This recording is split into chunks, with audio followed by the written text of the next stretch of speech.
We're here at the Tilth Learning Garden at Bradner Park, and these are the beds that I've been working on. It's kind of late spring, and this bed right here, well, we have a lot of rabbits in our garden, and so a lot of the beds are currently covered with, this is just like a 9-gauge wire that's been cut into hoops, and I put some floating row cover around it. And that actually has been really helpful, especially with the spring crops, because it's also helped them keep in some moisture. And for the early spring crops that don't like a lot of heat, when we've had really hot days, the row cover actually helps give it a little bit of shade. So I've got a really thickly sown bed of baby spinach and baby lettuce and some cilantro coming up in here. And then on either side we planted peas.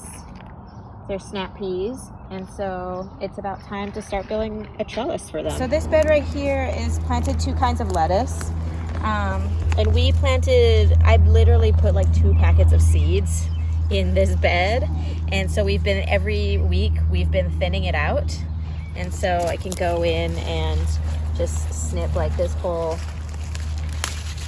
head. There's some funky stuff on the outside, but you could have multiple salads just from thinning them out, and I like sewing it really thick because it's keeping the weeds down, and also you can see here that the bunny is coming and eating some of the lettuce, and he's getting some on the edges. There's some on the edges over there, but there's so much lettuce in here that he can't possibly eat it all. So planting some for the bunny and some for myself, and then the bunny eats some on the edge. There's so much in there that like I can't even be mad because I still have so much lettuce. And then this garden has a lot of calendula in it. Calendula is one of my favorite plants. Is really nice medicine plants. I harvest these heads and then dry them, and then you can use them to make tea or infuse it into oil. It's really good skin healing properties.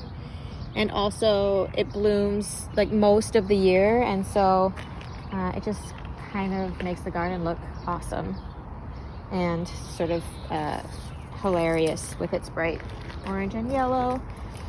This right here is some parsnips that last summer and fall, this bed had a row of parsnips planted in it, and we harvested most of the parsnips, but then we left just a few over here, and I'm letting them go to seed. And the flowers, the parsnip flowers, these are flower buds, are kind of getting ready to open. They are in the carrot family, parsley carrot family, and they're really good at bringing in beneficial insects like predator insects like aphid eaters. So lady beetles, lacewings, parasitic wasps really like this flower structure and this the flowers of this family. And then once they go to seed, if you allow them to go to seed in the garden, you can kind of throw some seeds in different places, and then parsnips will kind of come up on their own magically. And I like to sort of let some of the self-sowers do that. And parsnip is a good one because it has big tap roots, so it'll actually break up and help to open up some soil in the places that they're at. I've had a hard time growing parsnips on purpose, and so I find that when I let them do it themselves and they just find the places that they want to be, I'm much more successful at growing parsnips. This bed is burlap on it right now. It over the winter had a cover crop growing in it. We chopped it up and turned it into the soil, and then it's been breaking down for quite a few weeks. And then in the next couple weeks or so, we're going to be planting tomatoes in this bed. This bed right here, it had these fava beans that were planted in the fall, and some of these plants look a little bit bigger. They've got some flowers growing on them.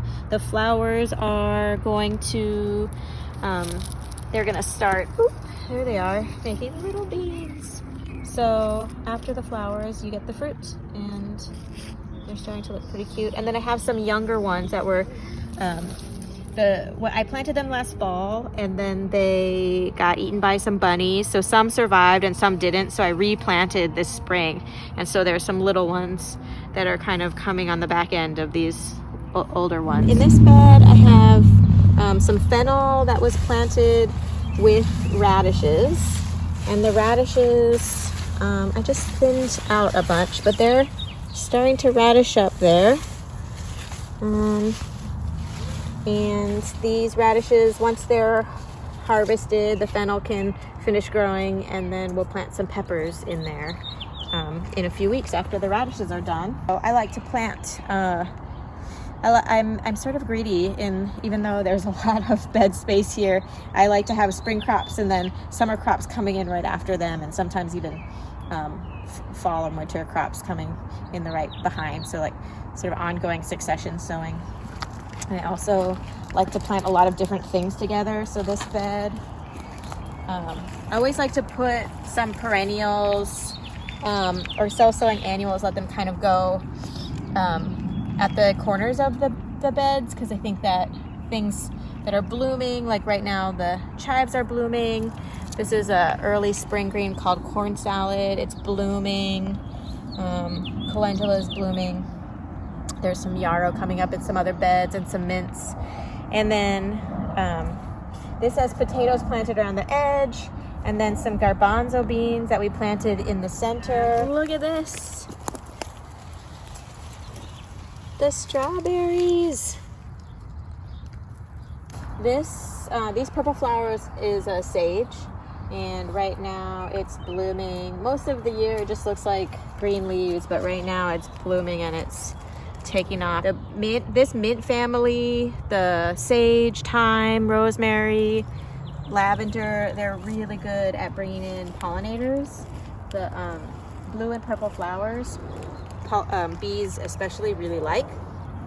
This is borage, which is another plant that has blue and purple flowers. This is a self-sowing annual, so it just kind of plants itself around the garden. It's been here for a long time, and I actually have seen birds. So once the flowers are gone, their seeds kind of come up in these little hairy droops, and I've seen little birds, like maybe they're finches with their little reddish fronts, and they just sit here and they boop boop boop boop peck at this is clearly bird eaten.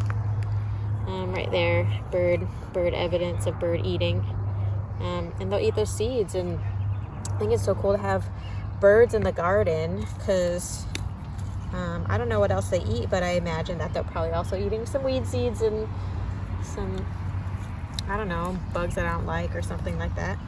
So I've got 2 beds of garlic here. One is a hardneck garlic, which has these scapes that is actually going to be a flower stalk, and right now is a perfect time. I actually just snap these off because that will signal to the plant, don't make a flower, concentrate on the other thing, which is making the garlic bulb. And then these are really great to put on the grill, like you would cook asparagus, or you can chop up. It has like a kind of a mild garlicky flavor, so sometimes people use this to make like pesto or pickle it, or just saute it as a vegetable, and it's pretty delicious. And then this is the soft nut garlic, which won't have the scapes, but it'll be a great storage garlic. So these ones last a little bit longer in storage.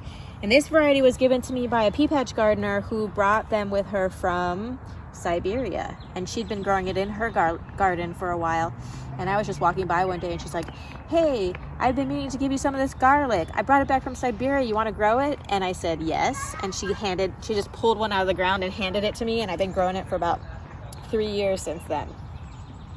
And just saving 2 or 3 bulbs to plant again the next year in the fall. So October, even November, early November, but pretty late in the fall.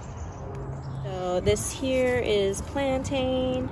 It is a pretty common weed. This is a big glorious one. This is much bigger than probably you would find in the lawn. And right now it's blooming and makes it look super cute. It looks like a pretty nice ornamental, but most people would consider this a weed. It's also a really great medicine plant. I think of it as a first aid plant. If you get stung by a bee, you can chew this into a poultice and then put it on your bee sting, and it'll help draw the poison out and keep the swelling down. And right next to it is another really good medicine plant, also planted by itself. I didn't plant this, it just showed up. But yarrow, it's just about to bloom. Yarrow has a lot of uses. I only know a few of them. I know it's pretty good for like colds with fever, I think. It also is really good to stop bleeding. So if you have like a cut, or you can also make a poultice with this, or steep a really strong tea, or sometimes people dry it and powder it, and then you can keep it in a tea bag, and just keep it dry in your first aid kit. So if you get injured and you have some bleeding, you could soak that tea bag full of dried powdered yarrow, and then just put it on your wound, and it should help it stop bleeding actually pretty quick.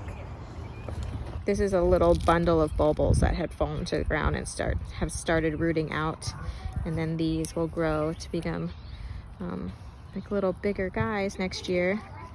And then later in the summer or early fall, these kind of start to die back, but then at the base of where that stem was will swell again, and then you can harvest those they're like almost like shallots, the size of a shallot, and use that.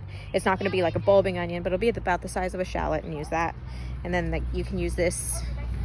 This will be a great little baby scallion, and any of these greens are going to be edible. So you can have, basically, it's a perennial onion. You can have an oniony flavor you can use in your cooking all year round, whatever part you want to use.